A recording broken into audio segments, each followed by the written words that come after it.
This is Regional Rice Value Chain Development Project Team that you already know. The main objective of the project, of course, is not new.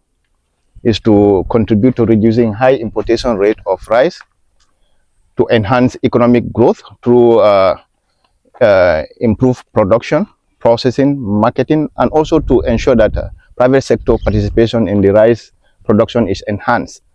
So through that, the project has four main components, and these components include raising rice production and productivity, agribusiness and market development.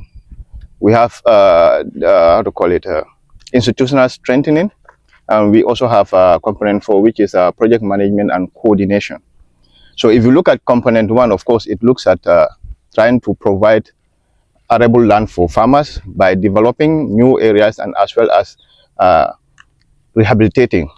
So the project main focus when it comes to land development is trying to look at 3,265 hectares of irrigable land for pump and tidal. Although the focus has shifted slightly, but for the purpose of this visit, our main focus is going to be on component 2, which looks at agribusiness and market development. There is where we are to create access roads.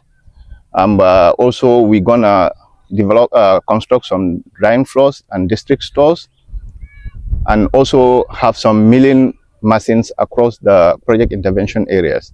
So the purpose of today's visit fits best on the component 2 of the project.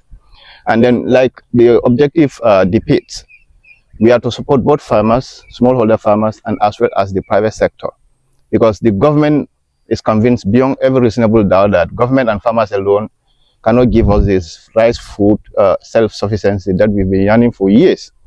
So to do this better, we must involve the private sector. So their participation in this crusade cannot be overemphasized. So it is as a result of that, we deem it fitting that to work with potential people like you and some of your colleagues in the field that we know about, to give you some of these opportunities that could enhance the rice production and productivity that the project main goal is, to make sure that we kind of reach the economic growth when it comes to rice food self-sufficiency. These are political jargon for the government. If we all flash back to most of the interventions or policy directions of the government, we want to ensure that we are self-sufficient, and the best way to be self-sufficient is to ensure that we have enough rice for our people. So this is a step in that direction. So we are out to give you this opportunity among other privileged farmers and communities. You are going to be given a drying floor, and then others will also be given drying floors. About 9 drying floors, and we have about 5 district stores. These are evenly distributed across the project intervention areas. So it's not just done just like that. We've made our own assignments in consultation with our partners and stakeholders to come up with people like you. You've been known for your good intervention in trying to provide seed for our farmers, and also for the larger community that the country wants the right to be spread. And your intervention is known, that you've been supporting enough to ensure that farmers do have quality seed. And one step towards having food self-sufficiency is to have the correct seed. If the planting material is not correct, then forget about the goal, because it is the beginning of the starting.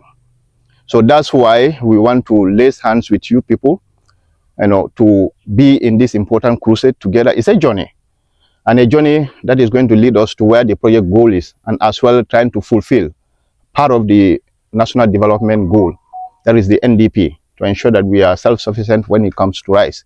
So it's a very small contribution, but yet we don't see it as a small thing. It's from the bigger heart that is contributing to getting to where we wanted to go. So we encourage you to work closely with the contractors that we are here with today, to give them every other support that they may require. And equally, we also encourage them to closely work with you to see that you are their landlord here, and then you should be working closely with them, talking to them, and we are just here to facilitate, to ensure that the drying floor is built and serve the purpose that is intended to be.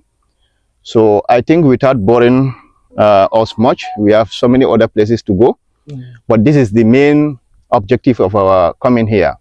But then just to kind of, for the purpose of the camera, if you could remember about a month or so back, this same project has also had something of this gesture, trying to provide about 10 tractors and also some fertilizers and other agrochemicals that are all leaning towards this common goal. That is to ensure that we are self-sufficient when it comes to rice production. And to do that also, we know some of the issues and the problems that are underpinning the impediment of the rice production. And one of them was to have timely plowing and the plowing materials being available to farmers. So this, we cannot do it better without having some of those equipments available, you know, in our intervention areas. That's why the 10 tractors were procured, and they were preceded by 7 other tractors and 30 power tillers, of course, to ensure that we are able to at least live to the expectation that the project goal is leaning on. So this will continue in different phases. So this is just one of them among others that we have already attained, and yet we have other more package that will come in the near future, because we're going to develop huge area for pasture, of which I'm sure quite a number of us will benefit from it, both the smallholder farmers as well as the private sector. That's another important aspect of the project, and that is at the institutional strengthening. Okay, so the project has a token that they put aside, because our immediate interventions, like providing some of these inputs and machineries, we feel it's not just enough. Okay, you can have a tractor, you can have a drying floor, you can have a whole lot of things, but yet there are other necessary things that needs to be accompanied as a package that the project may not be able to provide immediately, such as providing labor, transplanting, and buying other stuff like the combine harvester that you have here. Probably others can even go for dryers and the rest of them. Okay, so this package is in a Islamic microfinance way, and it is housed as Social Development Fund, that's SDF, to ensure that our farmers and other private sectors that are interested, to ensure that they kind of boost themselves in areas where the project cannot support when it comes to tangible assets, but then financially they can also go there, access these funds through the project to SDF, to enable them to get this financial aid. That is, of course, in a form of loan. It's not free, it's not matching grant as well, like the other project, but we've seen that it is definitely helping. You are just one of them who is privileged to have access to this financial assistance. We are trying to help. It's not to do all, but to contribute to government's important agendas to ensure that we are self-sufficient when it comes to rice. So it's also a small package. It's not much though, but then it's helping farmers to go a long way in trying to attend to their immediate, needs as far as the production is concerned, both in seed and also in the grain production. Yeah.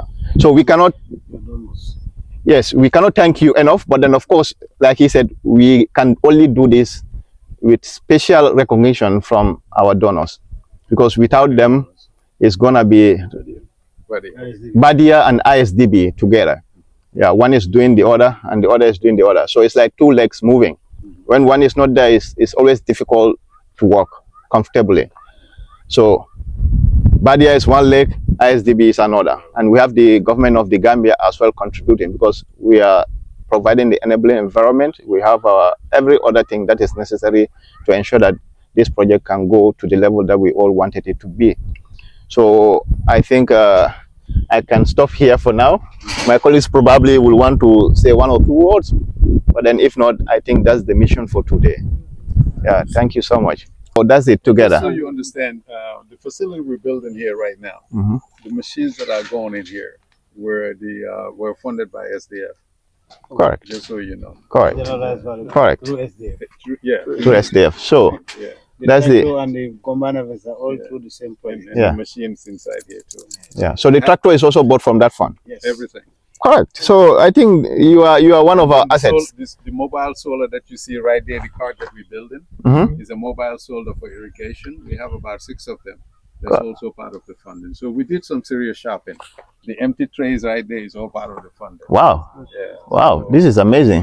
we didn't spend we didn't chop a penny. Everything was directly sent to China. Yeah. So Mr. Bakili, you will see me privately. I'll come around because these are some of the good success stories Yes. that we will be wanting to pick, from our beneficiaries to share with the rest of uh, the how to call it, the project team members and the Ministry of Agriculture and the country as a whole. So this is it's a worth it's worth venture to see that at least people like you know can do such a, because solar is something that not many people are going into. Well, I told People are just buying these generators. yeah. Some of them sustaining them becomes a problem. But then if we have this, I think it's a worth venture altogether. You can have it mounted on a on a cart. On a set it. Yeah. Yes, that can be drawn by donkeys or horse, to take it anywhere that you want to. So, and But then the it's project also is moving in that direction. Yeah, the pump, contracts they're yeah. about to sign, they are all Yeah. solar irrigated facilities. Yeah, sure. Not generator anymore. sure, Yeah, sure. it's all solar. Yeah, so I think it's a very good step in the right direction. Yeah, because this is more sustainable. We have to solarize our systems to ensure that we don't have to be dependent on fuel all the time. Very expensive. It's very expensive, and then the maintenance cost for some of these generators is overwhelming. So I think we can't thank you enough. You've been very innovative. Yeah, and then you always share some of your good success stories in the field. We are very, very much happy to be receiving such, because information is power, and it helps in even policy directions.